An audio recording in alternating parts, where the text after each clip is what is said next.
नमस्कार. शाई प्रतिष्ठान आयोजित साहित्य केसरी महाकरंडक 2026 साठी माझी माझं ऐका ही कविता पाठवत आहे. बंद करा तुमचे ते जुने दाखले आणि आधी माझं ऐका. तुम्ही ठरवून मोकळे झालात ना की ही झेड जनरेशन म्हणजे फक्त स्क्रीनला चिकटलेला कचरा आहे, फक्त रील्सवर नाचणारी थिल्लर आणि दिशाहीन पिढी आहे. पण कधी डोकावून पाहिलंय का आमच्या या चकचकीत स्क्रीनच्या पलीकडे? तिथे फक्त लाईक्स नसतात, तिथे असतो आमच्या अस्तित्वाचा, आमच्या भविष्याचा न संपणारा संघर्ष.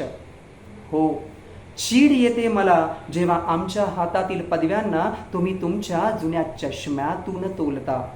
तुम्ही 9 ते 5च्या गुलामगिरीला स्थैर्य मानता आणि आम्ही आमचं स्वतंत्र अस्तित्व शोधलं तर त्याला उडाण टप्पू म्हणता.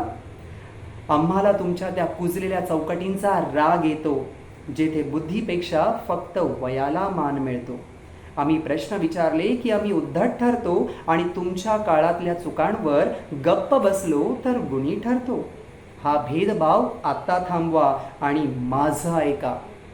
आम्ही आभासी जगात जगतोय खरं, पण तिथली ट्रोलिंग आणि सायबर बुलिंग आमचं काळीज चिरडते याचं भान आहे का?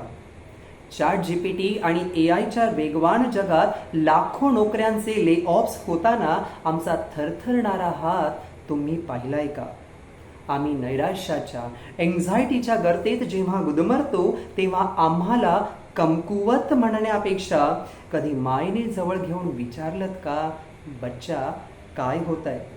आम्हाला तुमचे टोमणे नकोत, आम्हाला फक्त तुमच्या खांद्याचा आधार हवा आहे.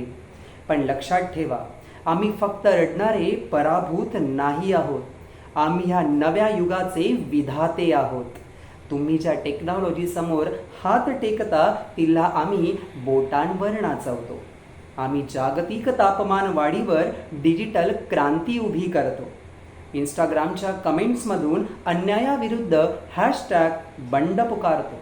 आम्ही कोडिंग करतो, आम्ही स्टार्टअप उभे करतो, आम्ही जगाच्या पाठीवर भारताचं नाव ग्लोबल बनवतो. आमची भाषा ब्रो आणि स्ले असेल, पण आमची स्वप्न या आकाशापेक्षाही मोठी आहेत. आम्ही बिघडलेलो नाही, आम्ही फक्त बदललेलो आहोत. तुमच्या जुन्या वाटांवर चालण्यापेक्षा स्वतःचा नवा महामार्ग बनवण्याची ताकद आमच्या खांद्यात आहे. आता जज करणं बंद करा. आमच्या प्रगतीचा हा प्रखर सूर्य उघड्या डोळ्यांनी बघा. आम्ही देशाचं भविष्य आहोत हे मान्य करा आणि आज या मंचावरून फक्त आणि फक्त माझंच ऐका. नमस्कार.